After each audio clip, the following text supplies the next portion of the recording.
Hi everyone. My name is Caitlin Price. I am with the Post Alumni Society. I worked for the Post in the mid 2000s. I graduated in 2008. Um, and we have some really awesome content for you today. We've got Emilie Schneider and Rouan. They're going to be talking about hiring, different tips for some jobs, some kind of alternative things that you can kind of get into that are still within the journalism sphere. I'll just introduce them really quickly. Also on the line, we've got Anna Sudar-Jeffries, who is our Post Alumni past president, and we have Tristan Navarro, who is our current Post Society president. So let me go ahead and introduce Emilie and Rick here, and we will go ahead and get started. So Emilie Schneider is a senior campus recruiter for KPMG, one of the 4 big international professional firms that provides audit, tax, and advisory services. She graduated from Ohio in 2009 after working at the Post as a reporter. She is currently pursuing a master's in human resource management from Stony Brook University, and Emilie is based in New York City. And also today we have Rick Rouan, who is a reporter on USA Today's fact check team, where he writes about disinformation and misinformation that circulates on the internet. Before joining USA Today, Rick spent 8 years at the Columbus Dispatch covering the pandemic-plagued 2020 election, state politics, and the Columbus City Hall. He was the editor of the Post in 2008-2009, when it had the best flag in the newspaper's history, and he's not even a little bit biased about it. All right, go ahead, guys. All right, so you guys have the floor. Yeah, enjoy. All right, well, hi everybody. Thank you, Caitlin, for the introduction and for having me. Wish this was in person, but maybe one day. So today I'll be talking about job hunt and interview tips that hopefully will help you as you start looking for jobs, internships, and begin the interview process with potential employers. So I do have a slide up, so I will be referencing it as we go along. But what are some tips and tricks that I've learned in the more than 10 years since I graduated? So first off, do thorough research and planning. When you're looking for an internship, first determine what's your passion. What companies align with your passion? Once you get a true sense of what you're interested in, it'll really help you with the job search and knowing what industries to look at. And make a list of companies that you're interested in. Figure out how to prioritize what your interests are and what's important to you. Is it location? Is it pay if there's an internship that offers that's paid? Are there growth opportunities that you're interested in? Is it mentorship? Is it work-life balance? Once you get an idea of that, it'll really help you identify what you're looking for. And then secondly, create a timeline. You know, if you're a I would say if I could go back to when I was in school, I wish I'd started the search earlier. So that would be my recommendation. So even as a freshman or a sophomore, you know, create a timeline for your search and what you're interested in, and that'll really help you meet your goal and, you know, begin the job search. And leverage career services. I know that our career services hosts mock interviews. They have a database of alumni that you can tap into. So really leverage career services. I think that's something that I wish I did more of when I was in school. So they're there to help you. So take advantage of that department. There's also networking events that OU puts on. I'm sure virtual networking events right now. Take advantage of resume workshops. I can't tell you how, you know, important it is to really hone in on your resume, especially being in journalism. You know, that typo could potentially have you miss out on an opportunity. So resume workshops are going to be your friend. Additionally, take the time to revamp your online profile.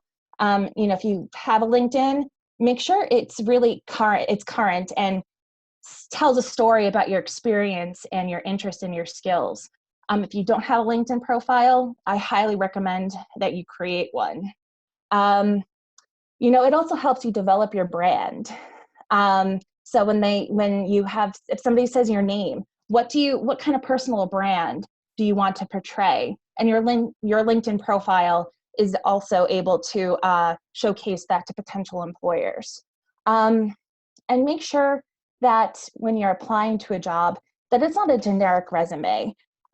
Really curtail it to the particular job that you're applying to, because employers can tell when you've sent a resume that isn't pertaining to the particular job that you're applying to. Make sure it's not generic. Tailor the materials to the particular job or to the particular company. Those details matter, and while it's time consuming, trust me, it'll help you in the long run. And on your resume, make sure that you highlight relevant experience, education, what you're passionate in, your skills. So I highly, again, recommend resume workshops, or, having somebody else take a look at it, because the more eyes on your resume, I think the better. And develop connections within your school, within alumni programs like this. On LinkedIn, you can tap into people who maybe have graduated before you and just said, hey, you know what? I noticed that we went to the same college. If there's an opportunity, or if you're ever looking to hire at your whatever employer that particular person is working for, I can't tell you. It's all about connections, especially after you graduate college. And then during this pandemic, I would say that take this time to re-enhance your soft skills. What do I mean by soft skills? Your personal attributes, non-technical capabilities, the communication skills, the way you interact with other people. I would say take this time to develop it, because as you progress in your career, those soft skills are really going to matter. Interpersonal skills, how you talk to somebody, conversation, eye contact, things like that are going to really help you, especially when you're interviewing. And then also technical skills. If you're able to take a course in school, I can't tell you how, increasingly prevalent technical skills are now in the industry. Computer software programs. I'm trying to think what else. Data and analytics is another one that's really popular right now. The more technical you are, I think the better off that you'll be in your career and as you're searching for jobs or internships. And as far as interviewing skills, I would say the majority right now are probably going to be virtual, but practice with a friend. Take advantage of mock interviews that Career Services offers. I think that the more you develop interview skills, the easier it'll be, because really an interview it's not an interrogation. The best type of interview is going to be a conversation. So the more you practice, the more confidence you'll develop, and you'll also notice any behaviors that you might not have been aware of, such as, oh, you're not making enough eye contact, or you talk too fast. Things like that you'll only notice as you practice with somebody. So I would recommend that. And be a student of your resume. What do I mean by that? It means when you're interviewing, you shouldn't have to reference your resume. You should be able to talk about it and talk to your experience, talk to your education. This will demonstrate confidence, and it'll also remember when you're interviewing, the employer selected you because they believed that you had the qualities and the attributes to be successful at that organization. So take that opportunity to really talk about yourself and go in confident, knowing that they chose you to interview for a reason. And as far as virtual interviews, definitely test technology beforehand. I don't think there's anything more stressful for a candidate than logging in 5 minutes beforehand and they're encountering technical issues with Zoom or what have you. So test out technology ahead of time. And as far as what else you could do to prepare, you definitely research the company, be knowledgeable about the industry, potential competitors of the company. And if you know the interviewers' names ahead of time, check them out on LinkedIn. See, where do they go to school? What type of experience did they have? I think doing that research ahead of time will definitely benefit you. And it also impressed the interviewer too, that you took the initiative to do a little research ahead of time. And as far as timing, for a virtual interview, I would recommend no more than 5 minutes beforehand is plenty of time to log in. And if it's an in-person interview, 10 to 15 minutes is sufficient as far as arriving. You don't want to be too early, but you don't want to be too late. So I feel like that 10 to 15 minutes is, the sweet spot. And at the end of an interview, ask for the interviewer's contact information. This will not only show or demonstrate that you want to have their contact information, you're interested in the position, but you can also send them thank you notes.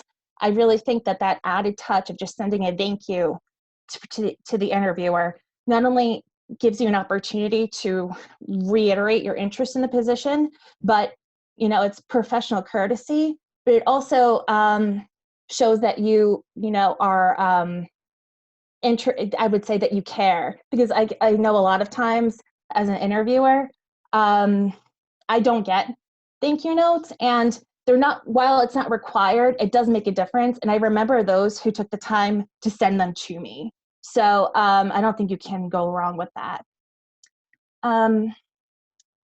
Sorry, guys, my computer froze for 1 second. And as far as this pandemic, I would say the interview process and hearing back about an application is going to be slower. And I say that because companies are going through, challenges. There's so much change in such a short amount of time, that just recognize that processes are going to be slower than usual because companies are adapting to a new normal. So give them some patience. If you don't hear back right away, it's definitely okay to follow up after, I would say 2 weeks if you haven't heard anything, but just know that it's not because your information was lost. It's really just companies trying to just, adapt to a new normal. So just have a little patience with employers right now. And then I would say lastly, during the interview process, a rejection is just a redirection. And I say that as somebody who's been rejected from opportunities before. It always worked out in the end. Either I found a new opportunity that worked out better, but although it was a tough pill to swallow when you're rejected, just know that it's just a redirection to something better most of the time. So just keep that in mind, as you're interviewing and job searching. So those are some tips and tricks that I had. Anything I'm missing? Emily, I had a couple of kind of direct questions. I don't know if you can speak to these or not, but I'd like to ask them anyway because I think they could be valuable. Sure.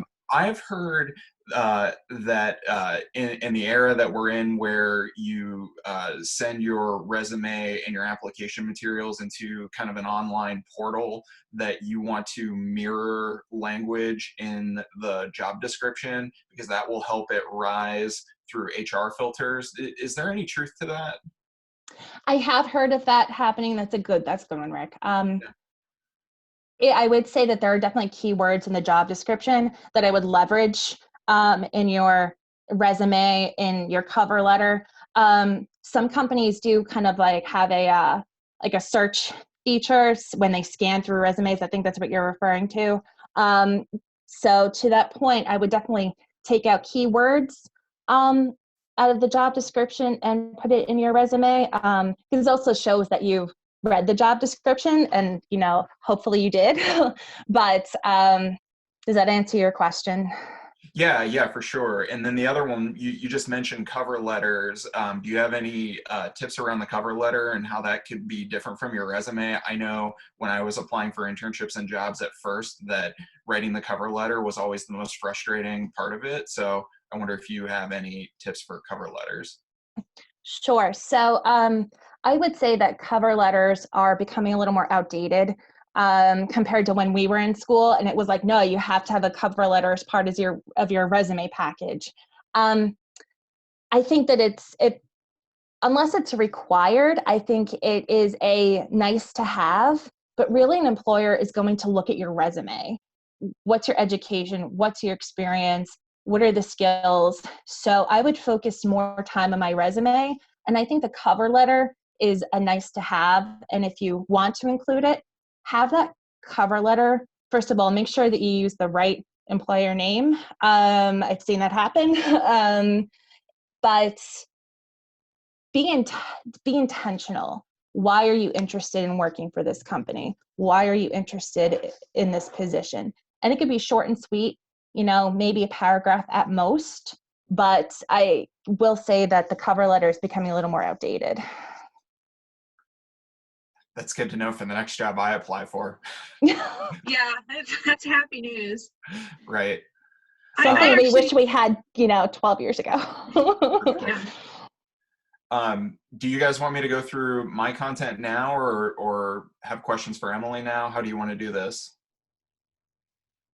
Yeah, I guess if anyone has any specific questions for Emilie, you can go ahead and unmute yourself and ask those. Otherwise, we can dive into Rick's info. So yeah, hop on it if anyone would like to ask anything.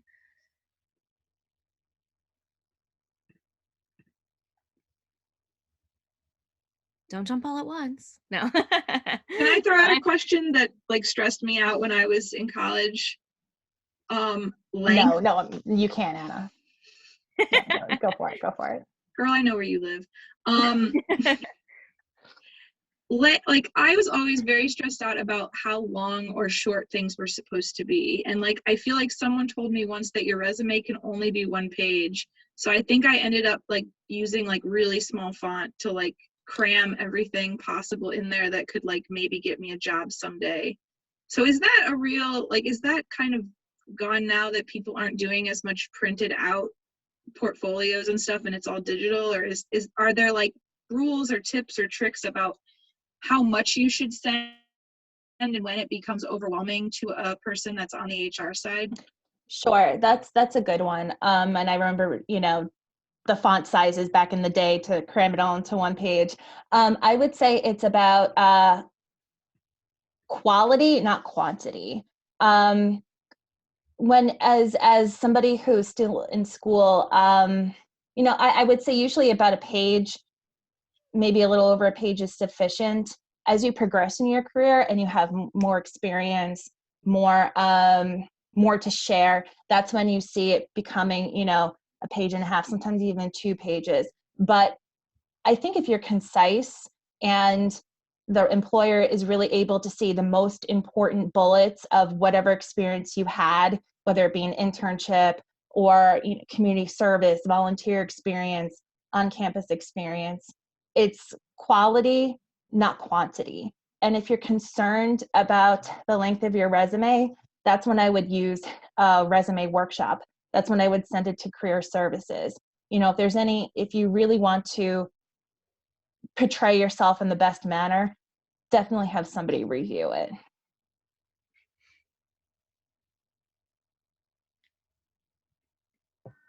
I'm a nice person, you guys. No pressure, but I'm really nice. Yeah, I have a question actually. So obviously employers see lots of different resumes. So kind of what's your advice for, making a resume kind of stand out that's, just different where it might be catch the employer's eye maybe a little more? Haley, thank you for your question. I would say that I've probably reviewed about 3,000 resumes in my lifetime. And what stands out to me are the ones that took the time to really read the job description, to curtail it to what qualifications the job is looking for. If the qualification is, we're looking for somebody with this degree, this type of experience, and you have experience that's relevant to that job description, make sure your resume is focused particularly on that one job rather than it being generic. So I think that helps you stand out. And also, I would say, anything that has like anything that is more of your personal brand. Like if you have, community service, if you have volunteer experience, anything that kind of showcases that you're well-rounded is also going to help you stand out. But I would say my biggest piece of advice is really just to make sure the resume isn't generic. Thank you. You're welcome. I have a question. Sure. So you mentioned like being able to have a pretty good amount of skills for certain jobs. Do employers, I guess, like ignore people who don't have certain skills and go for someone who, like, let's say, like I can't code, but someone else knows how to code? Does that mean I'm going to be passed up for the job? Honestly, if the job specifically says we're looking for somebody with coding skills, in that case, they would go with the person who has the coding skills. But it's really just who they feel meets the qualifications that they're looking for. But is it because of what I said about the technical skills? Oh, I mean, like, I'm sure other people who are in this meeting, because I work with them, I'm sure other people can understand, like, we and the Scripps College are encouraged to do a lot of different things in journalism, but sometimes it's overwhelming to, like, have a job, go to school, and then do all this other stuff so that we can get those skills. So it's almost like, do I try and add another skill to my repertoire, or do I keep doing what I'm doing and stay sane? I would say, Jillian, that I'll go back to, what are you really interested in? Are you going to be interested in a field where technical skills like coding is going to be more prevalent in the industry? So yeah, if yes, then there are free coding classes online. I know everybody has such minimal time these days, but honestly, those types of programs and online, self classes, if you will, could definitely benefit you in the long run. But I really think that it just goes back to, what are you most interested in? And if that particular industry or employer, if you're looking at a particular employer, values that type of skill. Because not all of them do. I mean, I'm in HR. I don't code. Just for example. Okay, cool. Thank you. You're welcome.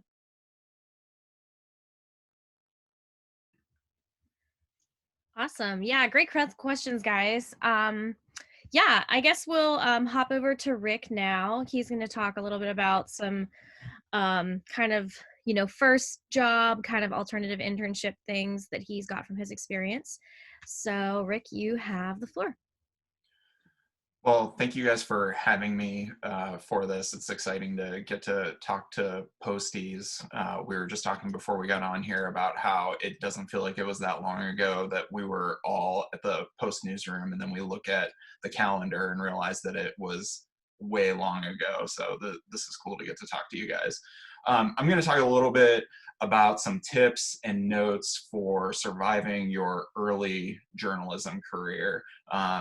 Some of these are kind of obvious, but some of them are things that I wish I had known going into my first few jobs, and I think can just help kind of frame your thinking about, kind of what you're getting into if you're going to go work in a newsroom. And this is all kind of from a newsroom perspective, because that's where I've worked.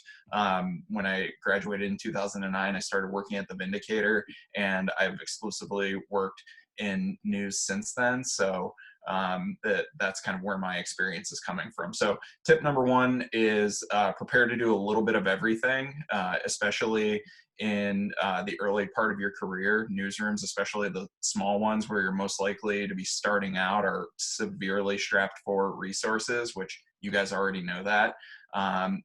But if you want to be a feature writer, don't pigeonhole yourself into that, because you're probably going to have to go cover a city council meeting. And if you want to be an investigative news reporter, prepare to cover the jump rope competition on a Saturday. Even at the Dispatch, our projects reporters worked on weekends, and they would have to go cover events like that. So you tend to do a little bit of everything in kind of general interest newsrooms right now. So just exercise humility and take every story as a learning opportunity. Nobody is above any story in a newsroom. The second one is to own your development. So for all but really the largest newsrooms, editors want to plug you in so that you can hit the ground running and start producing stories that generate clicks, that generate subscribers, and move the needle on whatever it is that you're covering, whether that's watchdog reporting, feature writing, or anything in between. You're going to be drinking from a fire hose, and it's easy for your bosses to forget that you're an early career journalist who's still kind of learning the ropes of the business. And that means that you have to take ownership of your own development. You can't wait around for someone to suggest that you go to a conference and build more skills, or coach you in what it takes to survive in this business for the long term. So you have to make sure that you take the reins on that and don't let it kind of fall to the wayside. And to that end, I highly recommend doing whatever you can to find a mentor. You should try to find somebody within your news organization or outside. It doesn't really matter, but you want somebody who's going to be honest with you about your shortcomings, but also encourage you in the things that you're doing well. I would say don't abuse those relationships. They're not your second editor.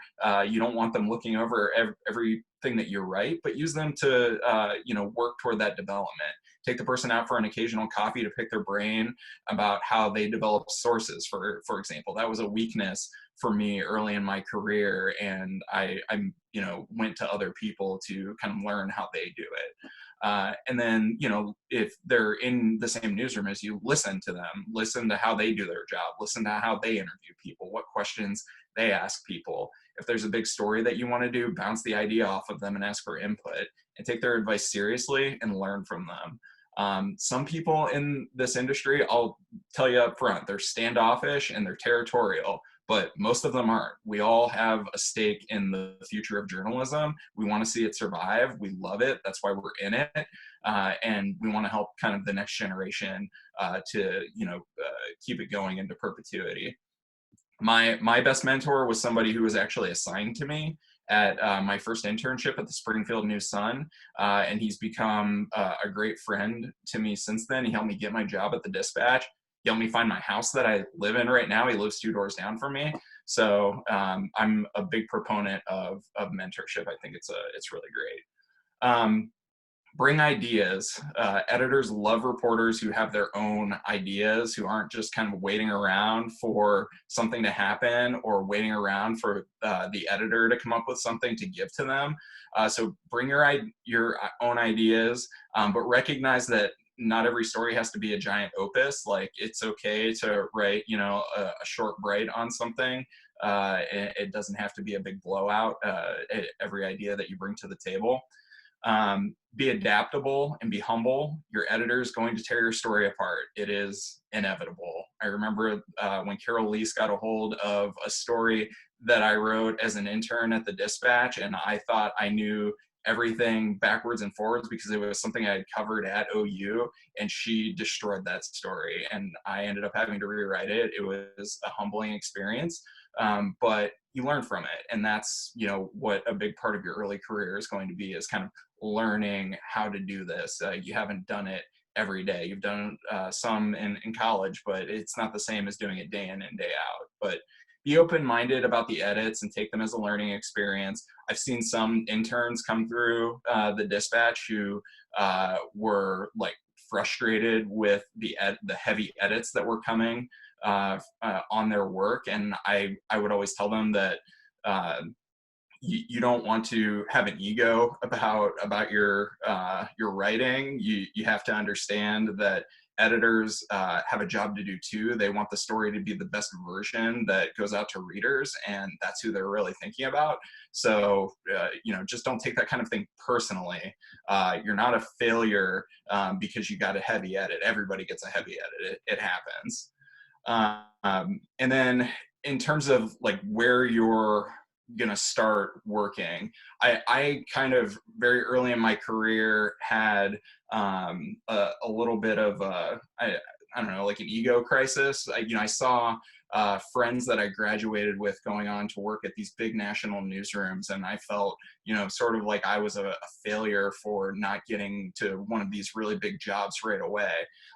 But one thing I wish I would have known then is that, number one, you can do incredibly important journalism in small newsrooms, like stuff that legitimately moves the needle in ways that you can see on a regular basis.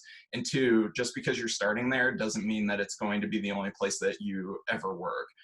You can climb the ladder. That's what I did. I started at the Vindicator, worked at the Lancaster Eagle Gazette. I worked at a trade magazine in Chicago. I mean, I've done all kinds of different stuff, and it wasn't about just like going to a destination job right out of college. I've gotten to do a lot of great things that I'm proud of and have had fun doing. Prepare to write in new formats. This is probably like second nature to you guys, just because you're a new generation of journalists coming behind us. But it's been something that I think people from our generation and definitely people older than us have had to get used to. Stuff that is more SEO friendly, for example, stories that are going to generate not just clicks but subscriptions. That's a big push within the industry right now. Is it's great to get a story that has 100,000 clicks, but those only add up to so much. We want readers who are going to keep coming back to read the next story that you write, and some of those SEO plays help a lot. I did a lot of that kind of stuff around the election, things like, here's how to cast your absentee ballot in Ohio. Things that people would search for and then come to us as a resource. We tried really hard to be kind of the go-to resource for election stuff in 2020.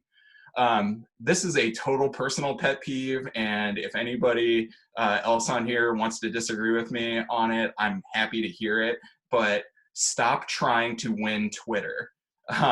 It's like when you get a scoop, get something on your website and then tweet it out so that people actually click on the story and go to your employer's website, the people who are paying you, and you might get a subscription out of it or some clicks out of it.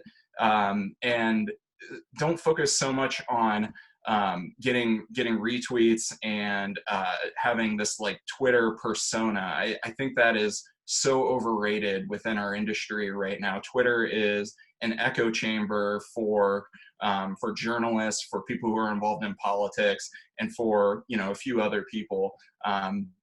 There's not that many we call them real people.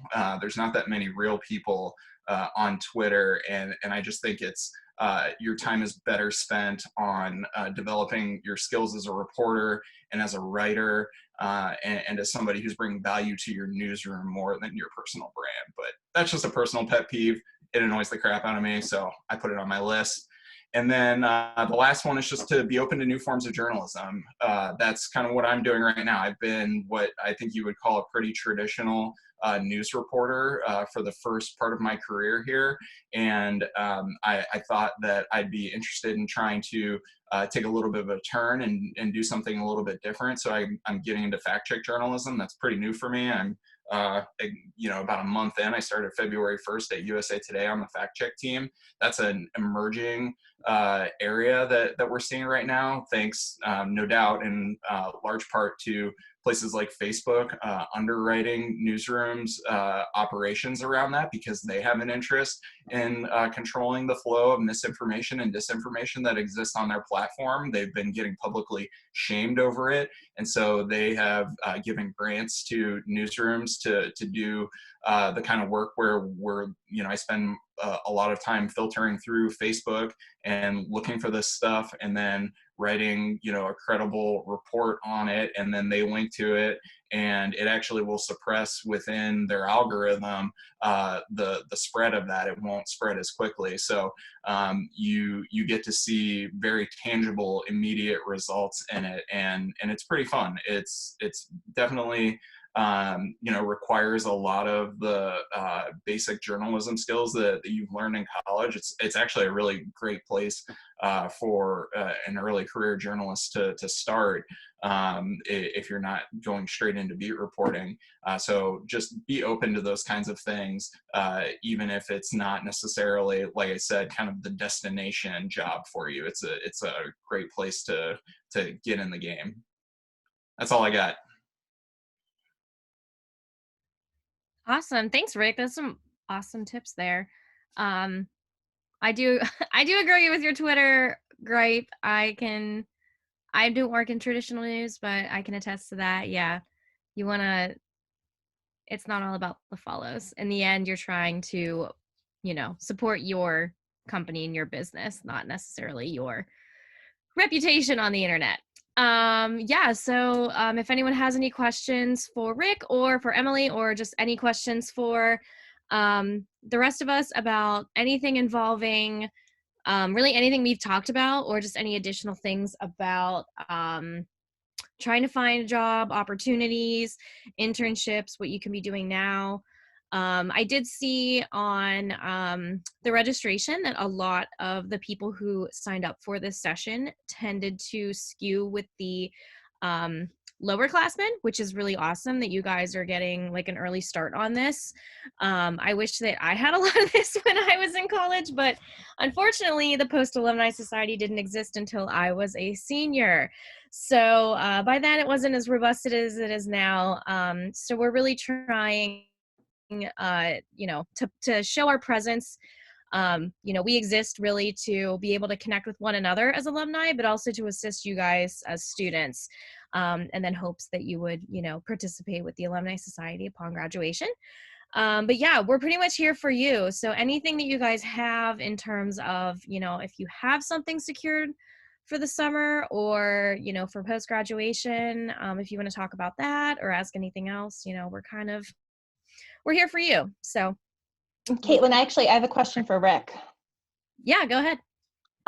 Rick, what would you say your experience or your time at the Post, how do you think it has contributed to your career?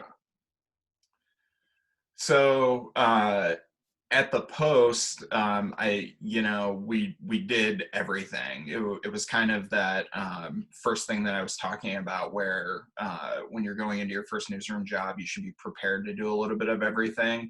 I started at the Post basically my first day on campus as a copy editor, and I worked as a reporter and as a section editor and as a managing editor and as editor, and did like all kinds of different things. And I felt like the diversity of my experience at the Post kind of set me up well for jumping into a job where I was going to be asked to do a little bit of everything, especially in, like I said, smaller newsrooms. I mean, you could be going to work in a newsroom that is conceivably significantly smaller than the Post newsroom. When I worked at the Lancaster Eagle-Gazette, I was one of, I think, 3 news reporters and 2 sports reporters, and we had an editor, and that was basically it. And they had, some ad sales folks and a regional copy desk and a couple photographers. So, I mean, we were tiny. So I was doing all kinds of stuff there. I was covering city council. I was writing features. I actually ended up never writing sports, which is ironic because you can see all the sports crap behind me. It's pretty much my favorite thing in the world, but I've never written about sports.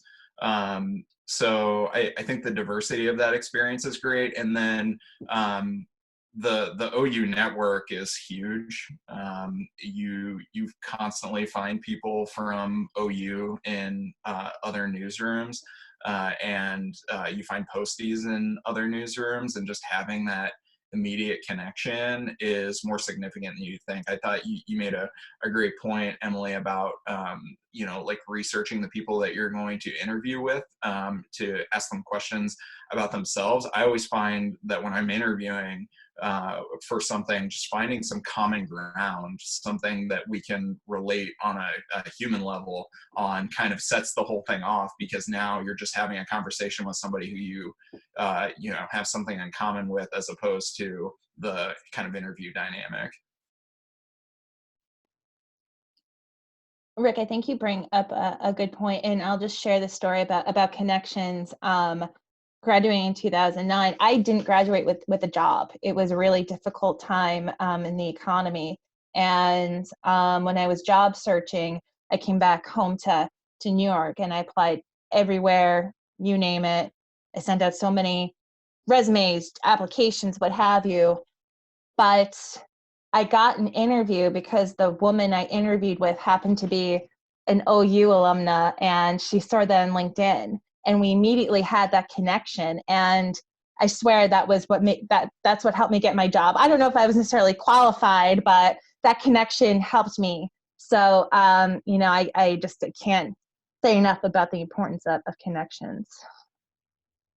Yeah, Emily, I agree with that. Literally every single job I've ever had, from working at the Gap to working in a cookie factory to my professional life, I've gotten through connections.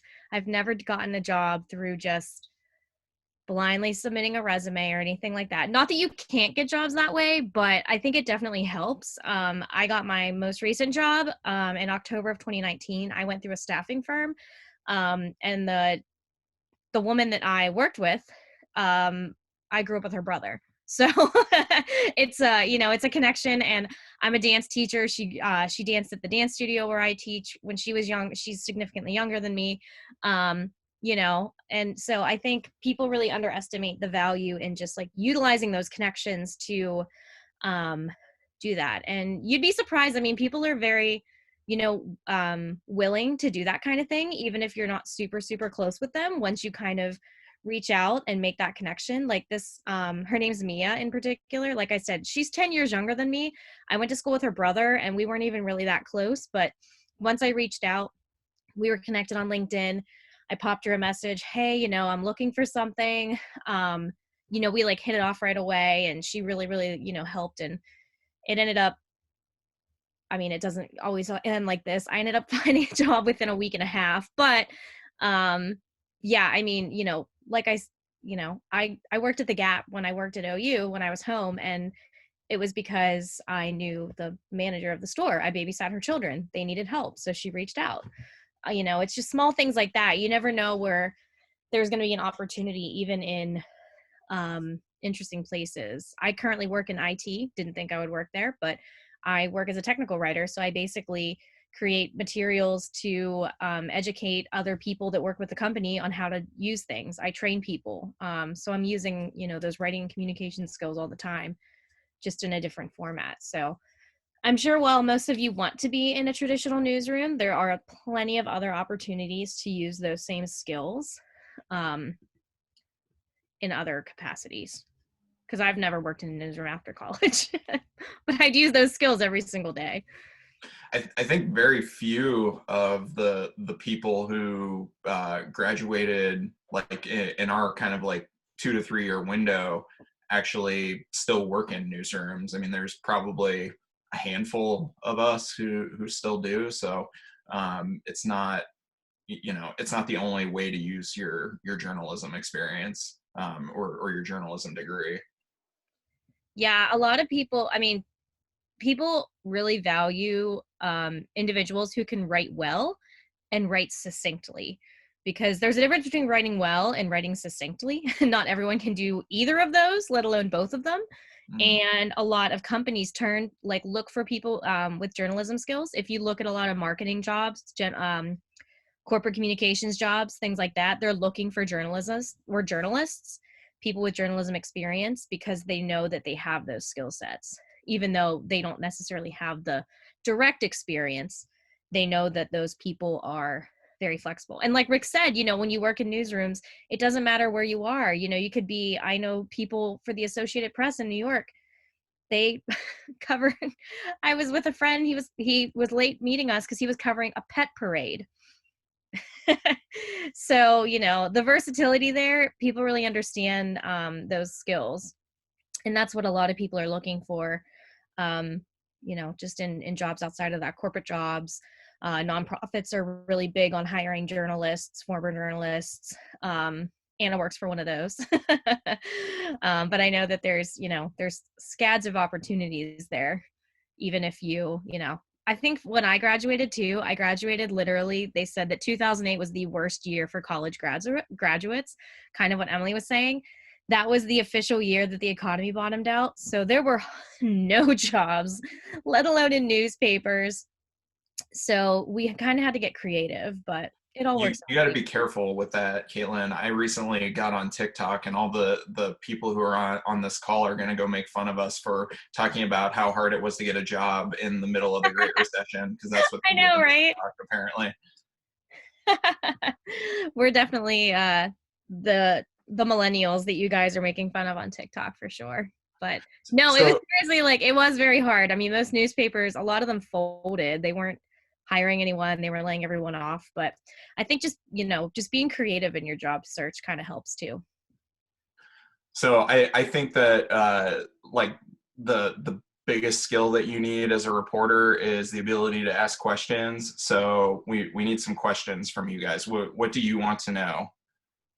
How do we make connections during COVID? Because I was a freshman and I had one opportunity to make connections once and didn't because I didn't know that I should have. And ever since then, I haven't had an opportunity like that.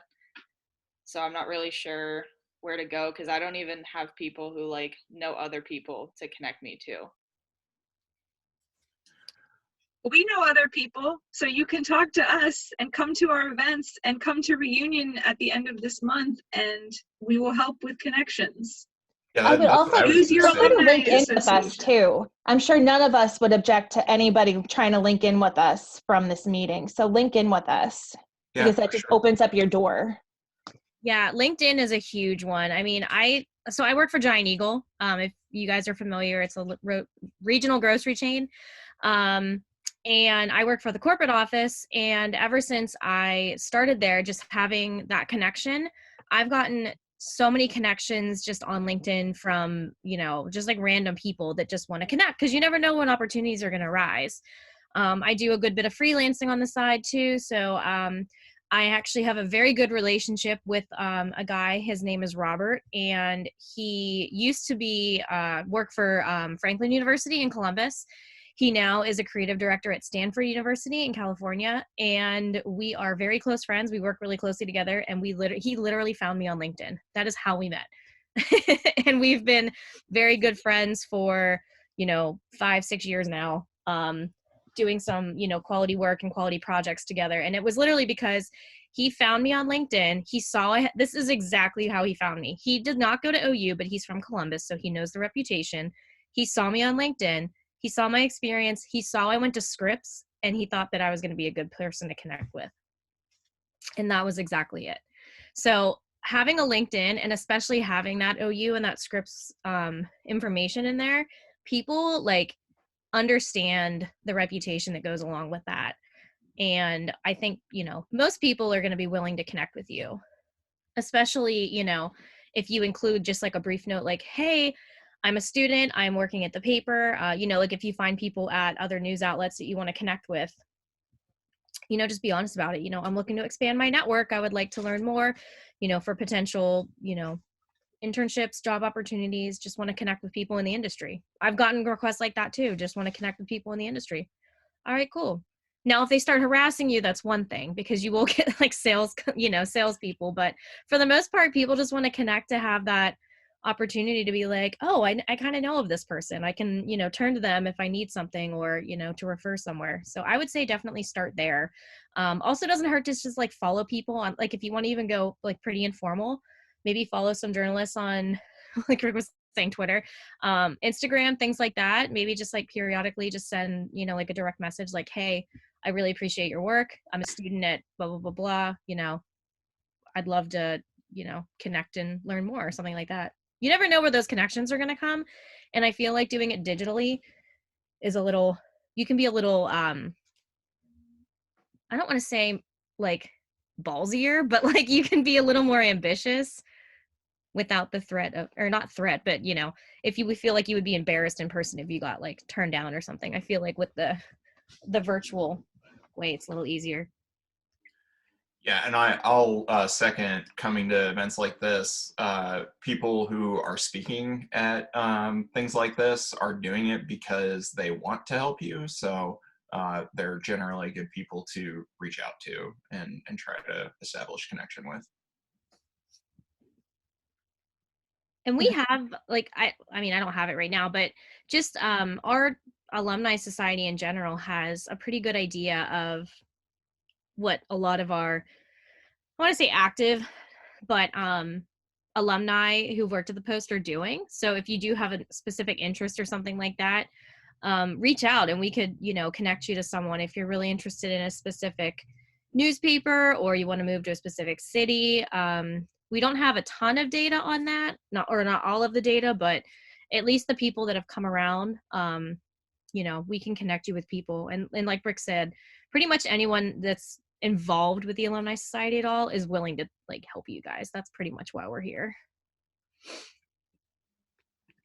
Sort of circling back to something we've talked about a bit. I know Caitlin talked on it, but like I've applied to like jobs that are outside of like newsroom journalism. I've applied to some like PR and publicity jobs, some marketing, and like you all said, like journalism skills and lessons you learn are like applicable to those positions. But how do I make myself stand out to someone that has a 4-year marketing degree or 4-year like strategic communication degree where I have more of a newsroom background? Your ability to tell stories is definitely going to set you apart. Storytelling is huge. It's really storytelling. I like to describe myself as a storyteller over anything else because that's really what you're doing. I don't want to bash those people, but a lot of marketing majors, at least in the marketing programs that I've seen, focus more on the analytics side of it. And again, that's really where your writing skills are going to really come through. Yeah, I would second that based on my personal experience with my job. There's a lot of things I didn't learn in being a news writing and editing major, but the content that I am able to create because I know how to write and know what makes a good story and care about telling those stories, I think has made a huge difference. Even though maybe I can't give you an hour PowerPoint about, you know, analytics or, you know, like I think that instinct is really beneficial. And I think if you show you care about people and, you know, you want to tell those stories, like the right marketing or PR job is going to be a good fit for you. Mm-hmm. I also would say that in a lot of those jobs,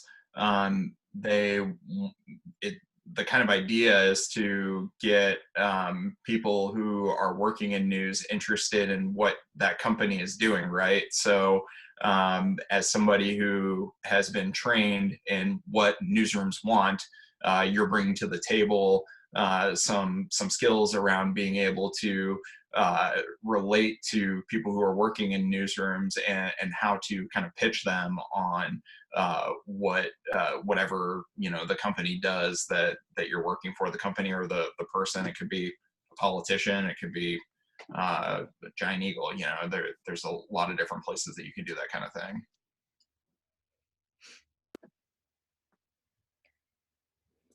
And Molly, I would just say, as you continue applying, just remember, it just takes one person to respond to you and invite you to interview. So while it may become, you might feel discouraged as, you know, you continue applying to places and you're not hearing back.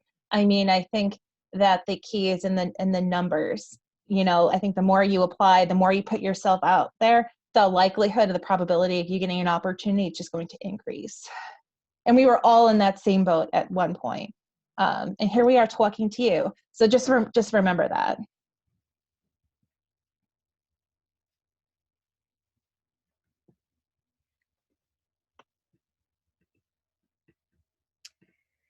Do we have anything else? I guess while you guys are, if you are thinking of any last minute questions, I'm going to post here in the chat. We have just a quick little survey if you guys wouldn't mind letting us know how you liked this little session. And also have to plug this, our virtual reunion on the 27th. We are going to have some speakers talking about, which actually I think a lot of that content will be very applicable to what we talked about today. Just talking about how they've pivoted their jobs in a pandemic. Rick is going to be speaking about changing jobs totally in a pandemic, which is, you know, very interesting. And you guys are all kind of going through that now, but just also how, you know, there are some industries that just completely stopped. So how do you keep creating stories for something that isn't happening? Or, you know, for whether, how do you create news where there is no news? I think that's very valuable. And again, speaks to a lot of this, you know, how your skills can kind of transfer across industries and things like that. So that's going to be my plug for the reunion. But it'll be nice. It's just like a Saturday morning. And again, that's where you're going to make some connections. It's where you can ask questions, really, you know, start building that network, because, you know, no one who attends that is going to be, you know, shying away at reaching, you know, allowing you to reach out to them. And I can also, send a follow-up email from earlier. If Rick and Emily don't mind, I can share their contact info. You guys can contact me. Tristan and Anna are on that. You know, again, we're here. If we don't have answers for you, we can find answers, because we have a pretty vast network. I don't know how many people we have on our like list, maybe a couple hundred, but there are some people that involved with the society with some very, very impressive backgrounds. Definitely over 400 people that we are in contact with. That's obviously not as many alumni as there are in the world, but those are the ones that kind of keep in touch with the post. Yeah, I just know, you know, from experience, you know, we've got people all over the world, various industries, very impressive backgrounds, and it might seem intimidating to reach out to them, but again, you know, like Rick said, like, kind of like find that common ground. You guys are all posties. You all went to OU. You can all talk about that. There's always something to talk about with other people from the post, because you have that connection. You have the connection to Athens, the paper. And hopefully next year we'll be able to hang out in real life and drink wine, and everybody can actually network in a place. But hopefully this year we can at least keep that momentum going until we get to that point. You mean You can hot drink nuts at wine Tony, and a not Black wine? Widow. Yeah, those Sorry, two. what were you saying? I said I think you mean hot nuts at Tony's, not I do. wine. We talk about Tony's a lot, like now that we can't like go there, and they have now like an Instagram page that's very like well populated. It's very weird. I'm impressed at their social media presence. Me too. I'm like really proud of them. They had Kind a of really, ruins it for me, to be honest with you. they had a really great post of they took Bernie in his mittens and mask, and they sat him out front on that bench that's outside. That was pretty good. Although everyone I sent it to had no idea that's what Tony's exterior looked like in the daylight.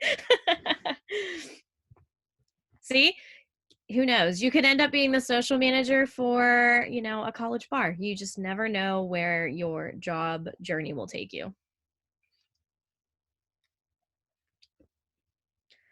All right. Well, if you guys don't have any more questions, thanks for hanging out for an hour. Thank you so much to Emilie and Rick for hanging out with us. We have 2 more sessions. Next week, we're going to be talking about how to land freelancing gigs, which is awesome. That's something you can start doing now if you want.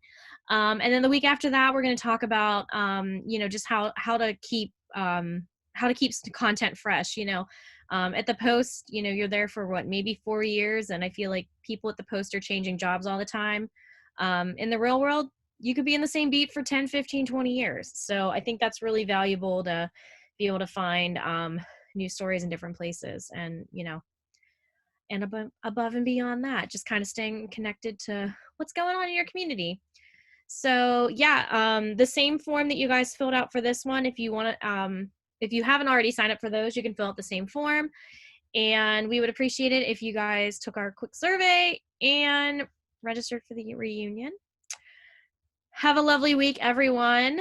We appreciate you guys being with us, and we hope to connect with you, whether it's virtually this month or virtually this month and in person in